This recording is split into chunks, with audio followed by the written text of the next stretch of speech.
আজকে বাঙ্গু প্রগতিশীলদের চেতনার দিকে একটা মহা অস্ত্র নিক্ষেপ করবো। এর ফলে বাঙ্গু প্রগতিশীলদের মুখোশ চূড়ান্ত ভাবে খসে পড়বে আর তাদের পুচ্ছে আগুন জ্বলা যাবে। তাদের প্রগতিশীল প্রতারণা আর ভণ্ডামি ভরা বয়ানের চেতনা এই বিল্ডিং এর মতো ধইসা পড়বে। আগের 2 এপিসোডে আমরা 71 সাল নিয়ে আওয়ামী বাম বয়ানকে জয় বাংলা কইরা দিছি। প্রথম এপিসোডে আওয়ামী বাম বয়ানে পাকিস্তানের ভুয়া অর্থনৈতিক শোষণের ন্যারেটিভে জয় বাংলা করেছি। দ্বিতীয় এপিসোডে 25শে মার্চ 70-এর নির্বাচন এবং তার আগের পরের ঘটনাকে জয় বাংলা করে দিছি। আজকে আমরা আলোচনা করব বাঙ্গু চেতনার মূল সূতিকাগার ভাষা আন্দোলন নিয়ে এবং এর পিছনের আসল বাস্তবতা কি ছিল।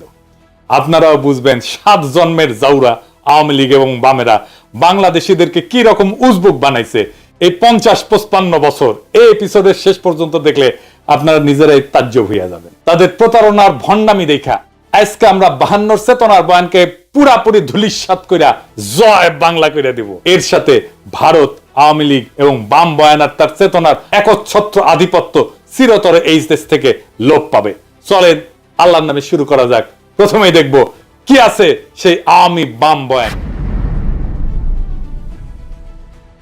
1947 সালে পাকিস্তান রাষ্ট্রের আবির্ভাব হয়। তাকে মানে আওয়ামী বাম বাঙ্গু বয়ানে কয় আর কি। পাকিস্তান গঠন হওয়ার পরে পশ্চিম পাকিস্তানের শাসক গোষ্ঠী বিশেষ করে পাঞ্জাবিরা পূর্ব পাকিস্তানের বাঙালিদের উপরে তাদের ভাষা উর্দু জোর কইরা চাপাইয়া দিতে চাইছিল।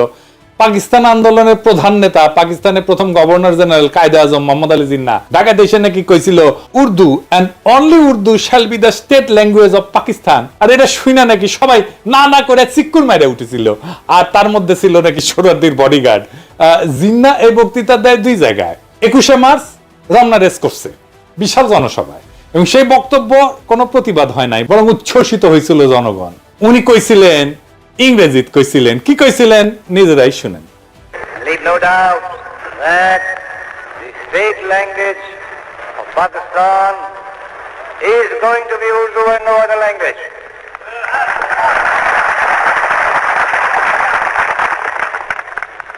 And anyone who tries to mislead you is really the enemy of Pakistan. Without a state language, no nation can remain tied up solidly together and prosper. Look at the history. Every government has got to have some state language. Therefore, so far as the state language is concerned, Pakistan's state language shall be Urdu.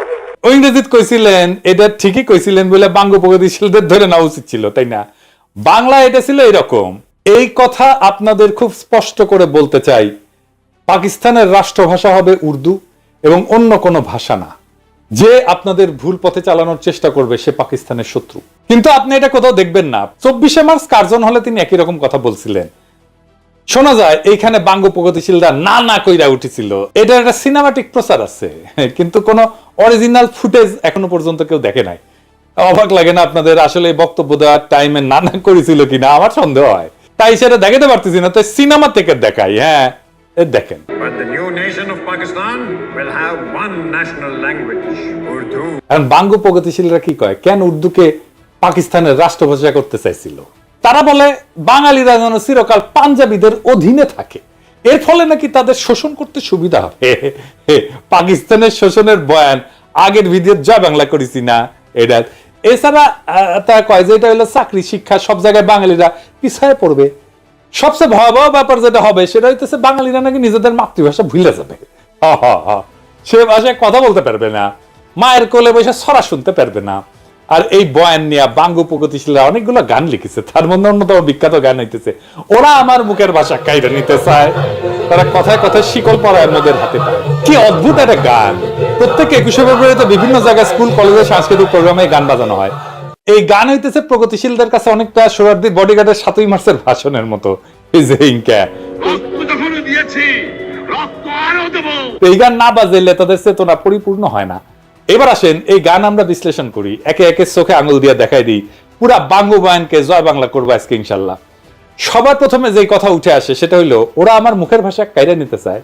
এটা তো সম্পূর্ণ মিথ্যা বানাওয়াটমূলক একটা অপপ্রচার। এখানে ওরা বলতে পশ্চিমা শাসক গোষ্ঠী অথবা পাঞ্জাবিদেরকে বোঝানো হয়েছে, তাই না?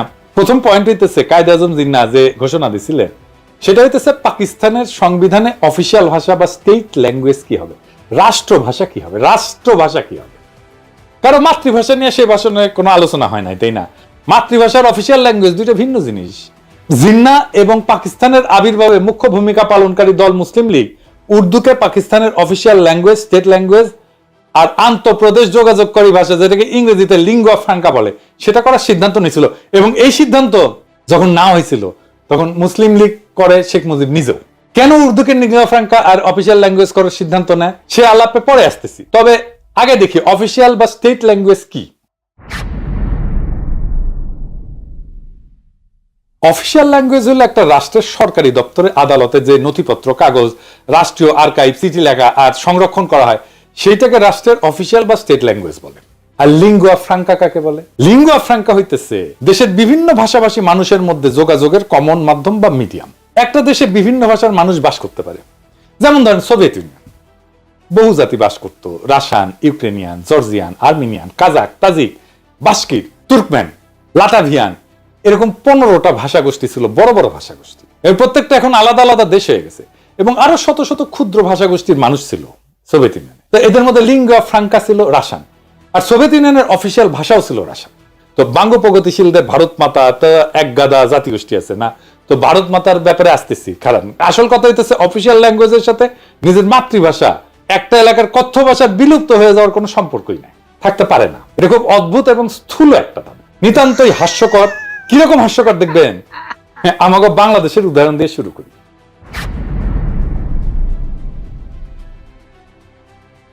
বাংলাদেশের অফিসিয়াল ভাষা হচ্ছে বাংলা, তাই না? আমরা তো সবাই জানি রাষ্ট্রভাষা বাংলা। তো বাংলাদেশে অন্য ভাষাভাষী জনগোষ্ঠী আছে, যেমন সিলেটি আছে, সাতগাই আছে, চাকমা আছে, গারো আছে, সাঁওতাল আছে, অনেক আছে, তাই না? তো আমি চাকমা গারোদের উদাহরণে আজকে যাব না, সিলেটি আর সাতগাই এই ধরে। এই দুই ভাষা বাংলা থেকে সম্পূর্ণ আলাদা ভাষা, তাদের প্রায় সম্পূর্ণ ইউনিক ভোকাবুলারি আছে, শব্দ ভান্ডার আছে, যেটা অন্য কেউ বুঝে না। এমনকি সিলেটি ভাষা তার নিজস্ব বর্ণমালা আছে, যেটাকে সিলেটি নাগরী বলে। একজন সাধারণ বাংলাভাষী মানুষের পক্ষে সিলেটি বা তাটগাইয়া ভাষা বোঝা অসম্ভব, কারণ তাদের ভোকাবুলারি বা শব্দকোষ প্রায় সম্পূর্ণ ভিন্ন। কারণ ঠান্ডা মাথায় ভেবে দেখেন তো, বাংলাকে অফিসিয়াল ভাষা করার ফলে কি সিলেটি বা চিটাগাং এর মানুষ কি তাদের কথ্য ভাষা বা মাতৃভাষা ভুলে গেছে? না, যায় নাই। কেন যাবে? আশ্চর্য কথা। এটা তো কত উদ্ভট একটা দাবি, সেটা কল্পনা করলেও হাসি লাগে। বাঙ্গ প্রগতিশীলদের দাবি যে ওরা আমার মুখের ভাষা কাইরা নিতে চায়, এটা সম্পূর্ণ গাঁজাখুরি একটা দাবি। এখন যদি চিটাগাং বা সিলেটের ভাইয়েরা যদি বলে ওরা আমার মুখের ভাষা কাইরা নিতে চায়, তাহলে বাঙ্গ প্রগতিশীলরা কই যাবে? বাঙ্গ প্রগতিশীলরা আরো বলে যে পাঞ্জাবি ইরানকে আমাদেরকে শোষণ করার জন্য উর্দু আমাদের উপরে চাপাই দিতে চাইছিল। হায় রে দুনিয়া! বাঙ্গ প্রগতিশীলদের আইকিউ আর সাধারণ জ্ঞান অনেক কম হয়, এটা আমরা সবাই জানি। শিক্ষা দীক্ষাতেও তারা সাধারণত লাড্ডা গোড্ডা হয় আর কি, লেখাপড়া কম করে, শেষ করতে পারে না বেশিরভাগ ক্ষেত্রেই। তো যাই হোক, তাই বলে এত কম হয় এটা কল্পনাতীত। আজকে এক ভদ্রলোকের সঙ্গে কথা হইতেছিল, উনি লন্ডনে থাকেন। তো ওনারে কইলাম যে এই বাঙ্গ প্রগতিশীলদের এত আপনারা পাত্তা দেন, বলেন তো দুনিয়ার কোন দেশে, বড় শহরে, কোন শহরে একজন সো কল্ড বাঙ্গ প্রগতিশীল, একজন সাকসেসফুল প্রফেশনাল, ভালো চাকরি বাকরি করে, প্রফেশনালি এক্সট্রিমলি সাকসেসফুল, সমাজের মানুষ তাকে চেনে, নোটিস করে, মানে সমাজে তার প্রভাব আছে? নাই। দুনিয়ার যে কোনো বড় শহরে, ধরেন London, Paris, new York, Geneva, Sydney, কোথাও পাবেন না। বাম, সেকুলার, আওয়ামী লীগ, এগুলো কোথাও পাবেন না। আহম্মকের দল এটাই জানে না যে পাঞ্জাবিদের নিজেদের মাতৃভাষা বা কথ্য ভাষা উর্দু না, তাদের কথ্য ভাষা হচ্ছে পাঞ্জাবি। পাঞ্জাবি ভাষা হিন্দুস্তানি বা উর্দু থেকে সম্পূর্ণ আলাদা একটা ভাষা। শুনেন, ਚਾਨਣ ਘਟ ਰਿਹਾ ਸੀ, ਹਨੇਰੇ ਦੀ ਆਮਦ ਦੇ ਨਿਸ਼ਾਨ ਪ੍ਰਗਟ ਹੋ ਰਹੇ ਸੀ ਤੇ ਕਹਿੰਦੇ ਆ ਲੋਕਾਂ 'ਚ ਹਾਹਾਕਾਰ। এটা হইতেছে পাঞ্জাবি। কি বুঝতে পারলেন যে এটা যে উর্দু না, এটা যে হিন্দি না? শুধু তাই না, পাকিস্তানের সীমান্ত প্রদেশের পশতুনদের মাতৃভাষা হচ্ছে পশতু, সিন্ধুর ভাষা সিন্ধি, বেলুচিস্তানের ভাষা বালুচ। এই সমস্ত প্রত্যেকটা ভাষা আলাদা আলাদা। কেউ কি নিজেদের ভাষা ভুলে গেছে উর্দুকে অফিসিয়াল ল্যাঙ্গুয়েজ করার ফলে? কারো কি ভাষা কায়দা না হয়েছে? পুরো দাবিটা এত বোগাস, এটাকে যে লজিক দিয়া, যুক্তি দিয়া ভ্রান্ত প্রমাণ করা লাগতেছে, সেটা ভাবতে অবাক লাগে। ধরে নিলাম পাঞ্জাবিরা আমাদের শোষণ করতে চায়, তাহলে তো তারা পাঞ্জাবিকে রাষ্ট্রভাষা করার ঘোষণা দিত, উর্দুকে না, তাই না? জিন্নার জন্ম সিন্ধুর করাচি শহরে। উনার দাদা গুজরাটের অধিবাসী, তাদের কথ্য ভাষা গুজরাটি ছিল। মোহাম্মদ আলী জিন্নাকে ছোটবেলাতে ইংল্যান্ডে চলে যাওয়ার ফলে ইংলিশে বেশি স্বাচ্ছন্দ্য বোধ করতেন উনি, এবং সেই ভাষাতেই কথা বলতেন। ধরে নিলাম যে উনার নিজের ভাষা আমাদের উপরে চাপাই দিতে চাইতেছিলেন। তাই যদি হইতো তাহলে উনি গুজরাটিকে পাকিস্তানের একমাত্র রাষ্ট্রভাষা করার ঘোষণা করতেন, উর্দুকে না, তাই না? জেনারেল আইয়ুব খান উনি সীমান্ত প্রদেশের মানুষ ছিলেন, জন্ম সীমান্ত প্রদেশের হরিপুর জেলা রেহানা নামের একটা গ্রামে। তো আপনার রেহানা নাম শোনেন না, এটা কিন্তু এই গ্রাম থেকে আসছে। ওনাদের মাতৃভাষা অন্য পাঠানদের পশতুদের চেয়ে আলাদা ছিল। ওনার মাতৃভাষা ছিল হিন্দকো। ইয়াহিয়া খান ছিলেন কিজিলবাস, এর মাতৃভাষা ছিল ফার্সি বা যেটা ইরানের ভাষা। পাকিস্তানে আইয়ুব খানের পর সেনাপ্রধান ছিলেন মুসা খান, উনি ছিলেন হাজারা সম্প্রদায়ের লোক, ওনার ভাষা ছিল হাজারা। মোহাম্মদ আলী জিন্নাহ, আইয়ুব খান, মুসা খান, ইয়াহিয়া খান এরা সবাই মাইনরিটি জাতির সদস্য ছিল, মানে মুসলমান পাকিস্তানেরও মাইনরিটি জাতির সদস্য। জুলফিকার আলী ভুট্টো ছিলেন সিন্ধু প্রদেশের লারকানার মানুষ, আর মাতৃভাষা ছিল সিন্ধি। কেউই বাঙ্গুদের কল্পিত পাঞ্জাবি শোষক ছিলেন না। আমি একটা জিনিস বুঝি না, বাঙ্গুরা সব জায়গায় তো পাঞ্জাবি শোষক কই থেকে পায়? আরে সামারগিরি করে ভুয়া বয়ান বানাবু যাইনা শুনে গোজা মিল দিয়া বানা, এর গোজা দেয় কিন্তু মিলে না। এরপর আবার বালসুনের মতো লেজে গবরে একখান বয়ান বানায়, জাতিকে সেটা গিলায় আজীবন তাদের অন্ধ করে রাখার স্বপ্ন দেখে। 47 থেকে 71 পর্যন্ত পাকিস্তানে যতগুলা প্রধান বিচারপতি ছিল, একজনের মাতৃভাষা উর্দু ছিল না। সবাই 5 জন ছিল মোট, এর মধ্যে 2 জন ছিল বাঙালি। তাদের নাম বলি, ধরেন মিয়া আব্দুল রশিদ পাঞ্জাবি ছিল, মোহাম্মদ মুনির পাঠান ছিল, এআর কর্নেলিয়াস উনি অ্যাংলো ইন্ডিয়ান ছিলেন, ফজল আকবর বাঙালি ছিলেন, হামুদুর রহমান বাঙালি ছিলেন। বিভিন্ন গুরুত্বপূর্ণ ব্যক্তিদের মধ্যে কালে ভদ্রে 2-1টা পাঞ্জাবি নাম পাওয়া যায়, কিন্তু সবাই বিভিন্ন জাতের মানুষ, অনেকেই মাইনরিটি জাতের মানুষ। এদের কারো তো কোনো সমস্যা হইলো না উর্দুকে অফিসিয়াল ল্যাঙ্গুয়েজ করার ফলে, কেউ তো বোঝার দাবি তুললো না, ওরা আমার মুখের ভাষা কাইরা নিতে চায়। এদের কারো তো চাকরি বাকরি পাইতে, শিক্ষিত হইতে, রাজনীতি করতে কোনো অসুবিধা হয় নাই। যত অসুবিধা বাঙ্গু প্রগতিশীলদের। বাঙ্গু প্রগতিশীলরা যে কত বড় সামারের সামার, বাটপারের বাটপার, সেটা দেখতে পারবেন। আসেন এবার গানের আর বাঙ্গু বয়ানের আর একটা দাবি নিয়ে। উর্দুকে রাষ্ট্রভাষা করা হলে নাকি বাংলাদেশি বয়াতিদের নাইসা নাইসা গান গাওয়া বন্ধ হয়ে যাবে।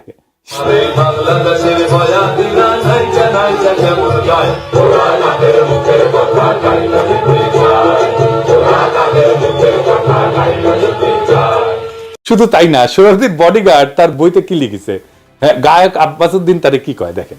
উনি লিখেছেন, তিনি সন্ধ্যায় চলে যাওয়ার পর গানের আসর বসলো। আব্বাস উদ্দিন সাহেব, সোহরাব হোসেন ও বেদার উদ্দিন সাহেব গান গাইলেন। অধিক রাত পর্যন্ত আসর চললো। আব্বাস উদ্দিন সাহেব এবং আমরা রাতে রফিক সাহেবের বাড়িতে রইলাম। রফিক সাহেবের ভাইরাও সকলে ভালো গায়ক, হাসনাত বরকত ভালো গানই গাইতো। এরা আমার ছোট ভাইয়ের মতো ছিল, আমার সাথে জেলও খাটিছে। পরের দিন নৌকায় আমরা রওনা করলাম আশুগঞ্জ স্টেশনের স্ট্যান্ড ধরতে। পথে গান চললো, নদীতে বসে আব্বাস উদ্দিন সাহেবের ভাটিয়ালি গান।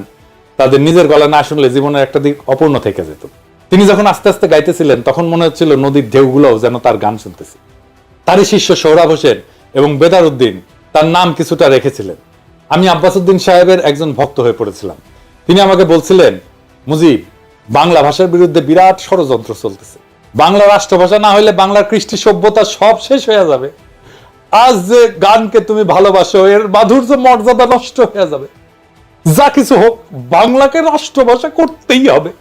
আমি কথা দিয়েছিলাম এবং কথা রাখতে চেষ্টা করেছিলাম। কি আজগুবি এক দাবি, বাংলা অফিসিয়াল না হইলে নাকি বাংলার কৃষ্টি সভ্যতা সব শেষ হয়ে যাবে, গানের মাধুর্য মর্যাদা নাকি গোল্লায় যাবে। উজবুকের দল সম্পূর্ণ ডাহা মন গড়া এই সমস্ত দাবি তুলছে। 47-এর আগ পর্যন্ত ইংরেজ আমলে আমাদের অফিসিয়াল ভাষা কি ছিল? কি ছিল? ইংরেজি। তো ইংরেজি, আবার কইতেছি ইংরেজি। তখন কি ইংরেজি আমলে বাংলার বয়াতিরা নাইসা নাইসা গান গাওয়া ভুলে গেছিল? 200 বছরের বেশি তো শাসন করেছিল, তাই না? তো এই 200 বছরে কি গান গাওয়া ভুলে গেছিল? ইংরেজ আমলে বয়াতিরা নাইসা নাইসা গান করে নাই? তখন কি আব্বাস উদ্দিনের বয়ান মতে বাংলার কৃষ্টি সভ্যতা সব শেষ হয়ে গেছিল? তখন কি বাংলা গানের মাধুর্য মর্যাদা গোল্লায় গেছিল? বাংলা সাহিত্য সবচেয়ে বেশি প্রসার লাভ করেছিল কখন? ইংরেজ আমলে। বাংলা ভাষার সৃষ্টি হয়েছে ইংরেজ আমলে। আধুনিক বাংলা ভাষা যেটা আমরা বলি, বিশেষ করে বাংলা গদ্য সাহিত্যের সৃষ্টি হয়েছে ইংরেজ আমলে। পদ্য সাহিত্যের যা প্রসার ঘটছে তার সিংহভাগ ইংরেজ আমলে। বিভিন্ন বাংলা পত্র পত্রিকা, মাসিক সাহিত্য পত্রিকা সব ইংরেজ আমলে শুরু হয়েছিল। 1800 সালে কলকাতাতে ইংরেজদের ফোর্ট উইলিয়াম কলেজ প্রতিষ্ঠার পরে বাংলা সাহিত্য সৃষ্টি এবং প্রসার লাভ করা শুরু করে। বাংলা সাহিত্য এবং কালচার যারা সৃষ্টি এবং ডিফাইন করছে, রাজা রামমোহন রায়, ঈশ্বরচন্দ্র বিদ্যাসাগর, মাইকেল মধুসূদন দত্ত, বঙ্কিম, শরৎ, রবীন্দ্রনাথ, নবীন চন্দ্র সেন, সব কয়টা ইংরেজ আমলের মানুষ। ইংরেজ আমলে ইংরেজি অফিসিয়াল ভাষা নিয়ে তাদের তো বাংলা সাহিত্য চর্চার বিকাশে কোনো বাধা সৃষ্টি হয় নাই। আর 47 সালে পাকিস্তান তৈরির পর আব্বাস উদ্দিন, আব্দুল লতিফ এগো চেতনার চোদন জায়গায় উঠলো।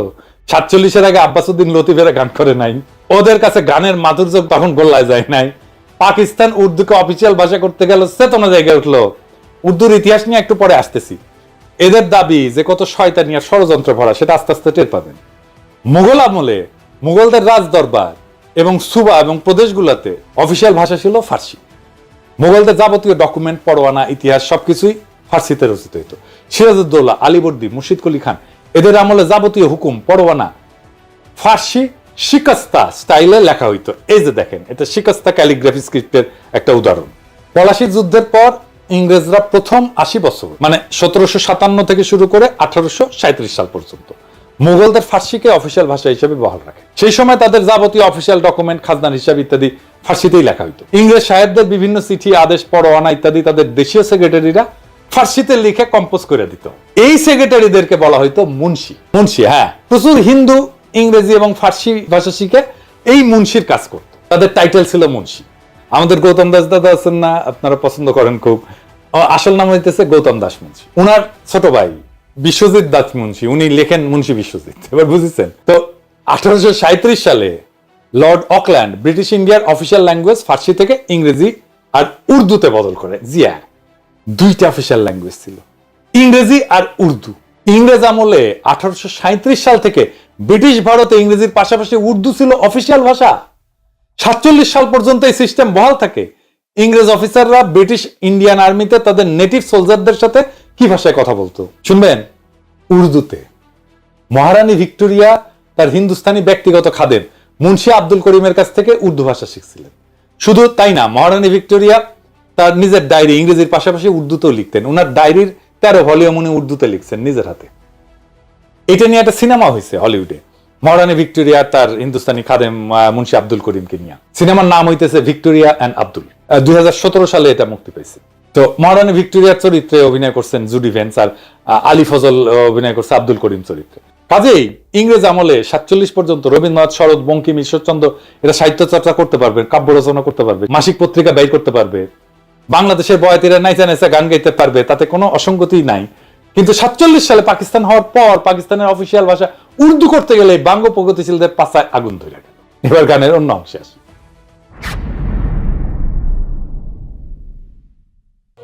আর কথা মনে কইরা রাখি কইরা যায় ঘুম পাড়াই লাগাই তোদের ওমায় সোনা মানিক জাদু বলে চুমা দিয়া লইতো বলে সোনা মানিক জাদু বলে চুমা দিয়া লইতো বলে আলো জাদুর কইরা কইতো মরে আর জানা মার বুকে যায় ওরা মায়ের মুখে কথা কাইতে যায় ওরা মায়ের মুখে কথা কাইতে। আচ্ছা বলেন, অফিসিয়াল ভাষার সাথে দুঃখিনী মায়ের তার সন্তানকে সোনা মানিক জাদু বলে চুমা দিয়া লইতো কোলে আয়সান আমার বুকে, আয়ের সম্পর্ক কি? ইংরেজ আমলে কি কোনো বাঙালি রমণী তার সন্তানকে বাংলা ভাষায় সোনা মানিক জাদু বলে চুমা দিয়া কোলে নেয় নাই? কি আশ্চর্য একটা দাবি। বাঙ্গ প্রগতিশীলরা আবার এর মধ্যে দুঃখিনী মায়ের ঢুকেছে। কত বড় বাটপারেরা। পাকিস্তান প্রতিষ্ঠা হওয়ার পরে জিন্নাহ এবং তার পরবর্তী গভর্নর জেনারেল আর প্রধানমন্ত্রী খাজা নাজিবুদ্দিন তাদের ভাষণে সুস্পষ্ট করে বলছিলেন যে পাকিস্তানের কোন প্রদেশের প্রাদেশিক অফিসিয়াল ভাষা কোনটা হবে সেটা প্রদেশের আইনসভা ঠিক করবে, কিন্তু অল পাকিস্তান লিঙ্গুয়া ফ্রাঙ্কা হবে উর্দু। আগেই বলছি, পাকিস্তানে বহু ভাষার মানুষ বাস করত, পাঞ্জাবি, বাঙালি, পাঠান, বালুচ, হাজরা, সিন্ধি, কিজিলবাস। এদের সবার আন্তঃযোগাযোগ বা ইন্টার কমিউনিকেশনের জন্য উর্দু ছিল সবচেয়ে মোক্ষম ভাষা, কারণ এরা সবাই উর্দু জানতো। মানে ধরেন হাজরা সম্প্রদায়ের মানুষ বাংলা জানে না তো, বেলুচরা বাংলা জানে না তো, তাহলে রাষ্ট্রভাষা যদি বাংলা করে তাহলে কেমনে হবে বলেন তো? উর্দু শব্দটা আসছে তুর্কি ভাষা থেকে। মূল তুর্কি শব্দটা ছিল অর্দু, যার অর্থ হচ্ছে সেনাবাহিনী বা সামরিক শিবির বা ক্যাম্প। এই অর্দু শব্দটা পরবর্তীতে ফার্সি, তারপরে উর্দুতে এসে দাঁড়ায় জাবানি উর্দু, অর্থাৎ সেনাবাহিনীর ভাষা। এই উর্দু থেকেই উর্দি মানে সেনাবাহিনীর পোশাক শব্দটা আসছে। কেন উর্দু? এর জন্য অল্প একটু ইতিহাস বলি, শোনেন, ভালো লাগবে আপনাদের। আরবরা যখন নবীজির ওফাতের পর বিভিন্ন সাম্রাজ্য যেমন রোমান, পারস্যদের পরাজিত কইরা নিজেদের সাম্রাজ্য বানায়, সেটা সর্বপ্রথম উমাইয়া আমলে ভারতবর্ষ পর্যন্ত পৌঁছায়। মোহাম্মদ বিন কাসেমের নেতৃত্বে মুসলমানরা 711 সালে মাকরান, বেলুচিস্তান আর সিন্ধু প্রদেশ জয় করে। মোহাম্মদ বিন কাসিম সিন্ধু থেকে নদী ধইরা উত্তর দিকে বর্তমান পাঞ্জাবের মুলতান পর্যন্ত জয় করছিলেন। এইখানে আরবদের বিজয় থেমে থাকে প্রায় 300 বছর। ততদিনে উমাইয়াদের পতন হইয়া আব্বাসীয় খলিফারা আসছেন এবং আব্বাসীয় সাম্রাজ্য দুর্বল হইয়া বিভিন্ন খণ্ডে বিভক্ত হয়ে গেছে। আব্বাসীয় সাম্রাজ্যের পূর্ব দিকের প্রদেশ ইরান, খোরাসান আর তুরানে সামানিদ নামে একটা সালতানাত প্রতিষ্ঠা হয় 874 থেকে 999 সাল পর্যন্ত। তুরান হইতেছে তুর্কিদের এলাকা। খোরাসানের উত্তরে একটা বিখ্যাত নদী আছে যার নাম আমুদরিয়া, আপনারা শুনছেন না? গ্রিকরা একে অক্সাস বলতো। আলেকজান্ডার দ্য গ্রেট এই নদী ক্রস করছিলেন তার যুদ্ধযাত্রায়। সেই নদী হইতেছে ইরান আর তুরানের সীমানা। সেই নদীর উত্তরে তুরানি বা তুর্কিরা থাকতো। তুরানি তুর্কি ট্রাইব গুলা অশ্বারোহী বা নমাডিক ছিল। সামানিদ সুলতানেরা ইরানি ছিল এবং তারা ফার্সি ভাষায় ব্যাপক পৃষ্ঠপোষকতা করত। আধুনিক ফার্সি সাহিত্য সামানিদ আমল থেকে শুরু হয়েছে। ফার্সি লেখা হয় আরবি হরফে। ইরানের মহাকবি ফেরদৌসি এই সময়ের মানুষ। সামানিদ সুলতানেরা তাদের রাজসভা এবং সামরিক বাহিনীতে তুরানি অশ্বারোহীদের ব্যাপকভাবে রিক্রুট করছিল। এদের মধ্যে একজন তুর্কি সেনাপতি আলেপ্তেগিন 962 সাল বর্তমান আফগানিস্তানের গজনি শহর জয় করে এনে নিজের একটা সাম্রাজ্যের গোড়াপত্তন করে।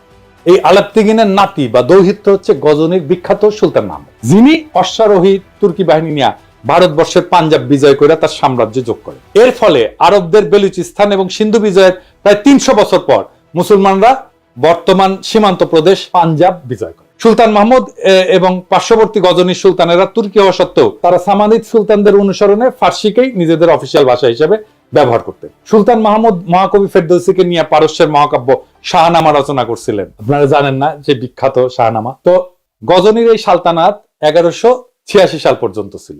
1186 সাল পর্যন্ত আফগানিস্তানের ঘুর শহরে তুর্কিক সেনাপতি মুইজুদ্দিন মোহাম্মদ ঘুরি গজনির সালতানাতকে বিজয় করে যোগ করেন নিজের সাম্রাজ্যে। এরপর উনি 1192 সালে দিল্লির কাছে নিজের বর্ম আচ্ছাদিত ঘোড়সওয়ার হেভি ক্যাভারলি এই তুর্কি বাহিনী নিয়ে তরাইনের যুদ্ধে রাজপুত রাজা পৃথ্বীরাজ চৌহানকে পরাজিত করে ভারতবর্ষের মুসলমানদের প্রথম কেন্দ্র দিল্লি সালতানাত প্রতিষ্ঠা করেন।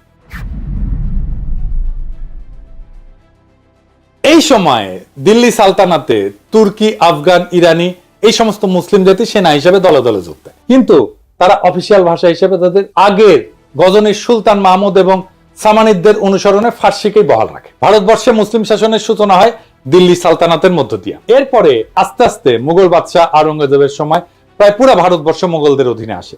মুঘলরাও ফার্সির ব্যবহার জারি রাখে। দিল্লি ছিল সালতানাতের রাজধানী বা কেন্দ্রবিন্দু। দিল্লির আশেপাশের এলাকায় খারি বলি নামে একটা ভাষা প্রচলন ছিল। এত জাতের মুসলিম দিল্লিতে সেটেল করার ফলে তারা এই খারি বলি ভাষা ব্যবহার শুরু করে। এর মধ্যে যুক্ত হয় অসংখ্য ফার্সি আর আরবি শব্দ, মানে যেগুলো ধার করা শব্দ।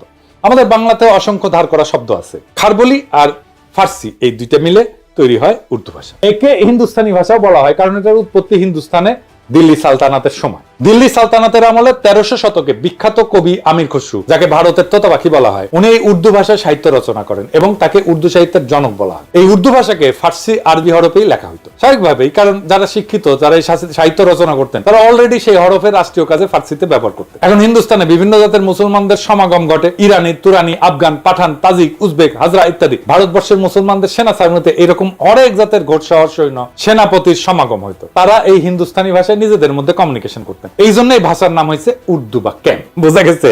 মুঘল বাদশাহ জাহাঙ্গীর, শাহজাহান, আওরঙ্গজেব থেকে শুরু করে বাহাদুর শাহ জাফর পর্যন্ত সবার মাতৃভাষা ছিল উর্দু।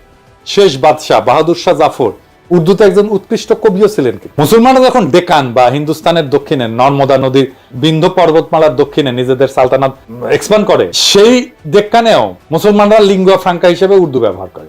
দক্ষিণের উর্দুতে তামিল, তেলেগু থেকে অনেকগুলো ধার করা শব্দ আছে, এই জন্য সেটাকে দক্ষিণী উর্দু বলা হয়। কিন্তু হায়দ্রাবাদের নিজামরা যাতে তুর্কি হইলেও তারা হায়দ্রাবাদে উর্দুতেই কথা বলতেন। এমনকি হায়দার আলী আর টিপু সুলতান সুদূর দক্ষিণে মহীশূর রাজ্যের পত্তন করলেও সেখানেও মুসলমানরা লিঙ্গুয়া ফ্রাঙ্কা হিসেবে উর্দু ব্যবহার করতেন। যেমন ভারতের তেলেঙ্গানা রাজ্য ডেকান বা দাক্ষিণাত্যের একটা রাজ্য। ডেকানের হিন্দুদের ভাষা উত্তর ভারত থেকে আলাদা। দক্ষিণ ভারতের হিন্দুরা উত্তর ভারতের হিন্দিতে কথা বলতে চায় না। তেলেঙ্গানার মূল আঞ্চলিক ভাষা তেলেগু। সেই তেলেঙ্গানার মুসলমানরাও উর্দুকে নিজেদের লিঙ্গুয়া ফ্রাঙ্কা হিসেবে ব্যবহার করে। এই যে দেখেন, তেলেঙ্গানার রাজধানী শহর হায়দ্রাবাদের এমপি আসাদুদ্দিন ওয়াইসি উর্দুতে বলা কথা আর ভাষণ। तरीके से उसको तरतीब दी गई कि अक्सरती तबके के लोग जीत जाएं और मुस्लिम अकलियत के लोग कामयाब होने में बड़ी मुश्किलात पेश आए। इसीलिए 2007 में सच्चर कमेटी ने कहा था, सिफारिशात में कहा कि अब जब हदबंदी होगी तो माकूल तरीके से बनाए जाए ताकि मुसलमान पार्लियामेंट और असेंबली के इलेक्शन जीत सके। পুরা উপমহাদেশে পাঠান, পাঞ্জাবি, সিন্ধি, উত্তরপ্রদেশ, হায়দ্রাবাদ, কর্ণাটক, দক্ষিণী সব জাতের মুসলমান উর্দুকে লিঙ্গুয়া ফ্রাঙ্কা হিসেবে ব্যবহার করে। কারো কারো মধ্যে কোনো কুরকুরানি কিন্তু হয় নাই। এক বিচিত্র উদ্ভট কারণে আওয়ামী ভারতীয় প্রোপাগান্ডায় বিশাল উপমহাদেশের বিভিন্ন জাতের মুসলমানদের মধ্যে শুধু পূর্ব বাংলার বাঙালিদেরকে উর্দুতে ঘৃণা করা শিখাইতে সক্ষম হয়েছে। কিন্তু হিন্দু আর্যদের সংস্কৃত ভাষা থেকে শব্দ নিয়ে উর্দু ভাষাকে হিন্দিতে রূপান্তর করার পর সেই হিন্দিকে আবার এইসব বাঙ্গ প্রগতিশীলদের কাছে জনপ্রিয় করছে। এই দেখেন আমগের ট্যাঙ্ক ড্যান্সার আজকাল পুলিশের ভ্যানে লাথি গুতা খাওয়া আসানুল লকিনু ক্যাঙ্গে করে হিন্দি করছে, শুনে। 71 सन का मुक्तियुद्ध में पाकिस्तान हमका विरुद्ध था एवं पाकिस्तान में हमका साथ लड़ाई किया था। उस टाइम से जमात इस्लामी एक आतंकवादी संगठन था जो मानुष को, आदमी को मार दिया, नारी को मार दिया। वो संगठन पाकिस्तान बैक करता है एवं वो संगठन का जो आदमी मारा था उसका लिए विचार कर रहा है, फांसी भी हो गया। ये संगठन का साथ पाकिस्तानी का एवं पाकिस्तानी गोয়েন্দা संस्था ISI का गভীর ताल्लुक है। তো পাকিস্তান রাষ্ট্র 1947 সালে জন্ম নেয়। ভারতবর্ষে মুসলমানদের দিল্লি সালতানাত মোগল সালতানাতের উত্তরসূরি হিসেবে। স্বাভাবিকভাবেই মুসলিম সালতানাতের হেরিটেজ হিসেবে উর্দুকে পাকিস্তানের বহু ভাষাভাষী মানুষের মধ্যে লিঙ্গুয়া ফ্রাঙ্কা আর অফিসিয়াল ল্যাঙ্গুয়েজ হিসেবে নির্ধারণ করা হবে, এটা খুব স্বাভাবিক। ভারতবর্ষে মুসলমানদের সালতানাতের ইতিহাসের সাথে যারা পরিচিত তাদের কাছে এটাই ন্যাচারাল। এর বিরোধিতা যে কত বড় ষড়যন্ত্র সেটা আপনারা একটু পরে দেখবেন, ষড়যন্ত্র কারা করছে সেটাও দেখবেন, তাজ্জব হয়ে যাবেন তাদের নির্লজ্জতা দেখে। আধুনিক হিন্দি ভাষার আবির্ভাব ঘটে 19 শতকের শেষে এবং 20 শতকে।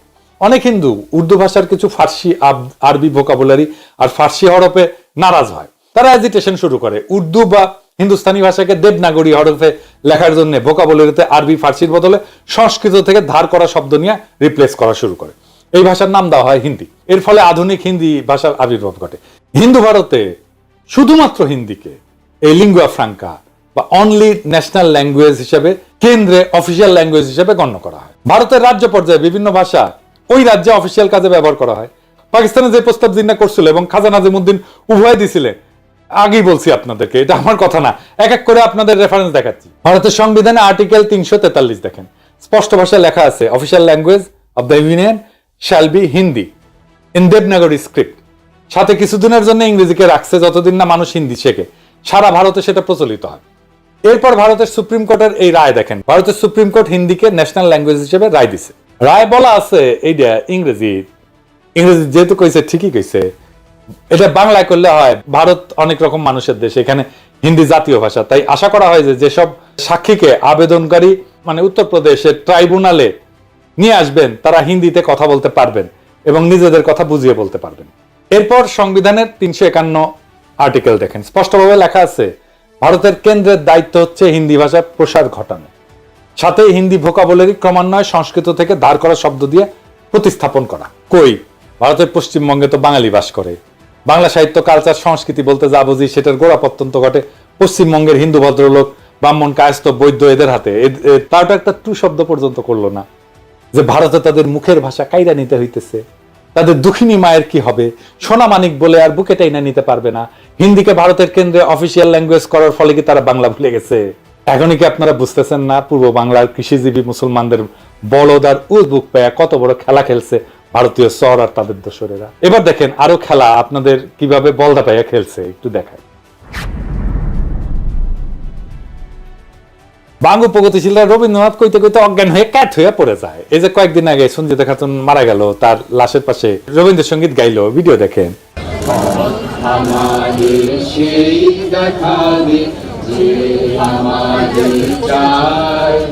আমি অভয় মনে ছাড়ব তোরি এই শুধু মোর দান। এখন আপনাকে আমি এই রবীন্দ্রনাথের একটা চিঠি পড়ে শোনাইতেছি, তাহলে বুঝবেন এই বাঙ্গু প্রগতিশীলদের ভারত মাতা, আওয়ামী লীগ আর বামেলামিরা কিরকম বলদ বানাইছে। The Mahatma and the poet এই নামে একটা বই আছে যেখানে রবীন্দ্রনাথ এবং গান্ধীর মধ্যে লেখা চিঠিপত্র সংকলন করা হয়েছে। এটা সংকলক সব্যসাচী ভট্টাচার্য আর এক ভট্টাচার্য। 21 জানুয়ারি 1918 বিহারের মতিহারি থেকে গান্ধী রবীন্দ্রনাথকে একটা চিঠি লেখে। এই পত্রে গান্ধী রবীন্দ্রনাথের মতামত জানতেছে একটা বিষয়টা হইতেছে হিন্দিকে ভারতের একমাত্র জাতীয় ভাষা বা ন্যাশনাল ল্যাঙ্গুয়েজ করার ব্যাপারে, এই ভাষাকে আন্তঃপ্রদেশ যোগাযোগ এবং জাতীয় সমস্ত কমিউনিকেশনের ব্যাপারে চালু করা গান্ধীর প্রশ্ন ছিল এইরকম ইংরেজি, যে এটা কি ঠিক না যে হিন্দি একমাত্র সম্ভাব্য জাতীয় ভাষা এবং বিভিন্ন আন্তঃপ্রদেশের যোগাযোগের জন্য ভাষা হইতে পারে? চিঠির উত্তরে শান্তিনিকেতন থেকে 24শে জানুয়ারি 1918-তে রবীন্দ্রনাথ এই প্রস্তাবে সম্মতিসূচক মতামত দেন এবং হিন্দিকে ভারতের একমাত্র জাতীয় ভাষা যা আন্তঃপ্রদেশ যোগাযোগের জন্য উপযুক্ত বলে মতামত প্রদান করেন। তিনি স্পষ্ট বলছিলেন, হ্যাঁ, হিন্দি একমাত্র সম্ভাব্য জাতীয় ভাষা হইতে পারে ভারতের। আবার পড়ে শোনাচ্ছি, Hindi is the only possible national language in India. তবে এও বলেন, যেহেতু তাদের প্রজন্ম ইংরেজি শাসনের অধীনে বড় হয়েছে, ইংরেজি ভাষাতে নিজেদের মতামত আর্টিকুলেট করে, হিন্দিকে সম্পূর্ণরূপে প্রচলন করতে আরেক জেনারেশন বড় হওয়া লাগবে। গান্ধী গুজরাটি, মাতৃভাষা গুজরাটি, এবং রবীন্দ্রনাথ বাঙালি, বিনা দ্বিধায় হিন্দিকে একমাত্র জাতীয় ভাষা হিসেবে মাইনে নিল। ভারত স্বাধীন হওয়ার পরে ভারতের সংবিধানেও হিন্দিকে একমাত্র অফিসিয়াল ভাষা হিসেবে ঢুকানো হইল এবং এর পাশে ইংরেজিকে রাখা হইল যতদিন নতুন প্রজন্ম হিন্দি না শিখে। যে বাঙ্গ প্রগতিশীলরা এত রবীন্দ্রনাথ করলে পাগল হইয়া যায়, কাইট হয়ে পড়ে যায়, সে রবীন্দ্রনাথ নিজেই তো তার দেশ ভারতে হিন্দিকে সর্বভারতীয় ভাষা হিসেবে প্রমোট করছে। এখানে বাঙ্গ প্রগতিশীলদের আইকন রবীন্দ্রনাথ তাহাউকে করে নাই যে সে তার মাতৃভাষা ভুলা যাবে। পশ্চিম বাংলার কোন কবি সাহিত্যিক তো এটা একটা টু শব্দ করে নাই, যেহেতু রবীন্দ্রনাথ কইছে, ঠিকই কইছে। আর জিন্না একই কথা কইয়া ভিলেন হইয়া গেল বাঙ্গ প্রগতিশীলদের কাছে। এটা কত বড় সামার বাটপারের বাটপার দেখেছেন। ভারতের কেন্দ্রে, সচিবালয়, আদালতে, আর্মিতে সব জায়গায় অফিসিয়াল ভাষা হচ্ছে হিন্দি বা ইংলিশ। সব ফাইলপত্র, যোগাযোগ, চিঠি আদান প্রদান হিন্দি অথবা ইংলিশে করা লাগে। ভারতের পার্লামেন্টে কথা বলতে গেলে হিন্দি বা ইংলিশ ব্যবহার করতে হয়। পার্লামেন্টের মেম্বার, রাজনীতিবিদ যদি বকলম বা মূর্খ হয় তাহলে স্পিকারের বিশেষ অনুমতি নিয়ে অন্য ভাষায় বক্তৃতা দিতে পারে, যদিও সেই বক্তব্য কেউ শুনে না। এই যে দেখেন, পশ্চিমবঙ্গের লোকসভার একজন সদস্য অভিষেক ব্যানার্জি, ডায়মন্ড হারবার 24 পরগনা আসনের এমপি, লোকসভায় হিন্দিতে কথা হচ্ছে। দেখেন, खबर रखिए और कुर्सी का पीटी बांध लीजिए, मौसम बिगड़ने वाला है। आप डायरेक्शन देंगी ये मुझे? पश्चिम बंगाल के चीफ मिनिस्टर ममता बनर्जी सदन के सदस्य है, नहीं है? तो उन्होंने क्यों टिप्पणी किया? বাঙ্গু প্রগতিশীলরা তো ভারত মাতা শুইয়া কায়েত, এরা কিন্তু ভারত মাতার বিরুদ্ধে একটা টু শব্দ করবে না। আপনাদের কি আসলে বিশ্বাস হয় যেই সব 7 জন্মের জাউরাজ, আওয়ামী লীগ, সিপিবি, বামপন্থী বুদ্ধিজীবী সাহিত্যিক যেমন শাহরিয়ার কবির, কমিউনিস্ট মুনির চৌধুরী, যারা ভাষা আন্দোলন নিয়ে লাফাইছে, তারা কি এইটার জবাব দিতে পারবে যে যদি 47-এর দেশভাগ না হইয়া আমরা যদি অখণ্ড ভারতের অংশ হইতাম তাহলে কেন্দ্রে অফিসিয়াল ভাষা কি হইতো? হিন্দি হইতো তো, তাই না? তো তারা কি হিন্দি ব্যবহারের বিরুদ্ধে একটা টু শব্দ করতো? তারা তো তাদের গুরুদেব রবীন্দ্রনাথের আদেশ দেখে কাইট হয়ে পড়ে যেত। আসলে ওদের সবসময় উদ্দেশ্য ছিল ভারত মাতার এজেন্ডা বাস্তবায়ন করা। আমাদের আগের 2টা এপিসোডে দেখাইছি, এপিসোডের মাধ্যমে সেটা আবার স্বতঃসিদ্ধভাবে প্রমাণ করলাম আপনাদের সামনে আরেকবার। এরা সব সময় এই ভূখণ্ডের মুসলমানদেরকে দুর্বল করে রাখতে চেয়েছে, এখনো সেটার জন্য আপ্রাণ চেষ্টা করে যাচ্ছে। সেই জন্য প্রথম থেকে ষড়যন্ত্র করে তাদের দেশীয় লেসপেন্সারদের মাধ্যমে এই সমস্ত ভুয়া বয়ান তৈরি করে বিলি করেছে। পাকিস্তান তৈরি হওয়ার পর থেকে এদের উদ্দেশ্য ছিল উপমহাদেশের মুসলমানদের মধ্যে যাতে বন্ধন না থাকে, একতা না থাকে, মুসলমানরা যাতে কোনোভাবে এক দেশে বসবাস না করে। মুসলমানরা যদি একতাবদ্ধ শক্তিশালী থাকে তাহলে তো ভারত মাতার বিশাল বিপদ সামনে, তারা তাদের অখণ্ড ভারত পুনরুদ্ধারের স্বপ্ন বাস্তবায়ন করতে পারবে না।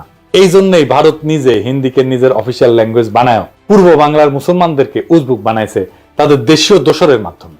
এখনো খেয়াল করলে দেখবেন ইউটিউবে বা ফেসবুকে পশ্চিমবঙ্গের বাঙালিরা এসে এই ব্যাপারে উস্কানি দেয়। যখন কোনো উর্দু গানে বা পাকিস্তানের কোনো কিছুতে বাংলাদেশি কেউ লাভ দেয়, লাইক দেয় বা কোনো একটা কমেন্ট করে, এইসব পশ্চিমবঙ্গের বাটপাট সামাররা এসে কয় তোদের ভাষা উর্দু নাকি? কত বড় সামারেরা! তখন এরা ওপার বাংলা থেকে ভাষা আন্দোলনে ব্যাপকভাবে উস্কানি দিছিল, প্রোপাগান্ডা চালাইছিল। এদের প্রোপাগান্ডা কি জিনিস সেটা সবাই আজকে ভালোভাবে বুঝছেন। দেখেন, আপনাকে মৌলিক যখন কেন্দ্রে যায়, মোদির সাক্ষাৎকার নেয়, তখন হিন্দিতে কথা কয়। मोदी जी रिपब्लिक बांग्ला में पहली बार बहुत बहुत स्वागत है। नमस्कार, बहुत बहुत शुक्रिया आपको मोदी जी। मोदी जी, ये जो पूरा जो माहौल है, हजारों में लोग यहाँ पे आए हैं, क्या कुछ नहीं हुआ? ये प्रोग्राम को बंद करने के लिए लोगों को रोका गया, 144, 144 इशू किया गया, बहुत सारे जगहों पे रोक नहीं पाए। ममता बनर्जी को मोदी से इतना डर क्यों है? পশ্চিমবঙ্গের হিন্দু বাঙালিদের কাছে এটা কিন্তু কোনো আপত্তির বিষয় না, কিন্তু মুসলমানরা উর্দু কইলে তাদের হোগা জ্বলে যায়, তাদের হোগায় আগুন জ্বলে ওঠে দাউ দাউ করে। এইবার আসি ষড়যন্ত্রের অন্তিম পর্যায়ে। 52 সালের 21শে ফেব্রুয়ারির ঘটনা। 21শে ফেব্রুয়ারি নিয়ে যেই বয়ান প্রচলিত তাতে বলা হয় পাকিস্তানি পুলিশ হঠাৎ কইরা বলা নাই কওয়া নাই নিরীহ ছাত্রদের মিছিলে গুলি বর্ষণ করে, যেখানে তারা রাষ্ট্রভাষা বাংলা চাই স্লোগান দিতে দিতে শান্তিপূর্ণ মিছিল করতেছিল। এর ফলে হতাহত হয় বেশ কিছু ছাত্র জনতা, কিন্তু বাস্তবতা ছিল সম্পূর্ণ বিপরীত। প্রথম পয়েন্ট হচ্ছে গুলি চালাইছিল প্রাদেশিক সরকার, কেন্দ্রীয় সরকার না। পুলিশ ছিল প্রাদেশিক সরকারের অধীনে এবং পূর্ব বাংলা পুলিশে বাঙালিরাই চাকরি করত। প্রাদেশিক সরকারও সম্পূর্ণভাবে বাঙালি ছিল। মুখ্যমন্ত্রী ছিল ময়মনসিংহের নুরুল আমিন, মন্ত্রিসভা ক্যাবিনেট ছিল 100% বাঙালি। দ্বিতীয় গুরুত্বপূর্ণ পয়েন্ট হইতেছে পুলিশ লাফায় এসে ছাত্রদের উপরে গুলি চালায় না। আওয়ামী লীগ এবং কমিউনিস্ট পার্টির ছাত্র সংগঠন অনেক উস্কানি দিয়াও কোনো পাল্টা সাড়া না পেয়ে একটা সিন ক্রিয়েট করার জন্য প্রাদেশিক আইনসভার দিকে হামলা করতে যায়। তখন প্রাদেশিক আইনসভা ছিল এখন যেটা বাংলা একাডেমি, ওইটা। সেদিন প্রাদেশিক আইনসভার সদস্যদের একটা মিটিং এর ডেট ছিল। সেখানে আওয়ামী বামেরা প্রাদেশিক আইনসভার সদস্যদেরকে আইনসভায় যোগ দিতে বাধা প্রদান করে শারীরিকভাবে, তাদের গাড়ি পর্যন্ত আটকায়। পুলিশ এসে তাদেরকে সরাই দিতে চায়, রাস্তা ক্লিয়ার করে দিতে চায়। তখন লীগের আর কমিউনিস্টদের ছাত্রকারা পুলিশের উপরে চড়াও হয়, পুলিশ লাঠিচার্জ করে। লীগের গুন্ডারা এরপরে পুলিশের দিকে ঢিল ইট পাটকেল ছড়া শুরু করে এবং পুলিশেরা আহত হয়। তো এই সমস্ত বামেরা কি ধরনের হয় দেখেছেন তো, পুলিশদেরকে কিভাবে আক্রমণ করে এবং তারপরে বলে আমাকে আক্রমণ করছেন কেন, দেখেন না? এই যে দেখেন, এই